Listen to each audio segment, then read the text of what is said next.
so hey guys আপোনালোকক কি খবৰ আশা কৰোঁ সকলোৱে ভালেই আজি ফাৰ্ষ্ট আপডেটটো জনাবলৈ পাই বহুতেই দুখী মই আমাৰ মাজৰ পৰা এজন মহান সাহিত্যিক এজন মহান ব্যক্তি হোমেন বৰগোহাঁই ছাৰ আমাৰ মাজত নাই সো আমাৰ সকলোৰে ফালৰ পৰা শ্ৰদ্ধাৰ হোমেন বৰগোহাঁই ছাৰলৈ শ্ৰদ্ধাঞ্জলি যাচিলোঁ তেওঁ য'তেই থাকক তেওঁ আত্মাই যাতে শান্তিত থাকক তাৰে কামনা কৰিলোঁ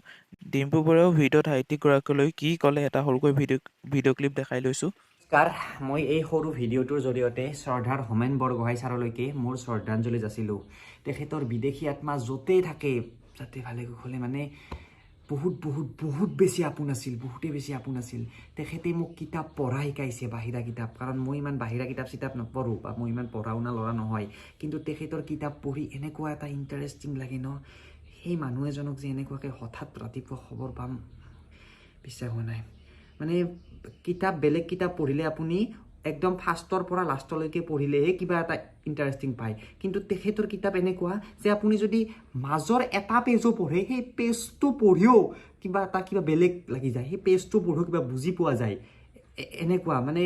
লগতে আমাৰ মুখ্যমন্ত্ৰী হিমন্ত বিশ্ব শৰ্মা ডাঙৰীয়েও বিশিষ্ট সাহিত্যিকগৰাকীৰ মৃত্যুৰ শোক প্ৰকাশ কৰিছে চ' আজিৰ আপডেটটো ইমানেই আছিল যদি ভিডিঅ'টো ভাল লাগে প্লিজ লাইক শ্বেয়াৰ এণ্ড যোনসকলে মোৰ চেনেলটো নতুন হয় প্লিজ চেনেলটো ছাবস্ক্ৰাইব কৰি দিবা ত' আজিলৈ ইমানেই বাই বাই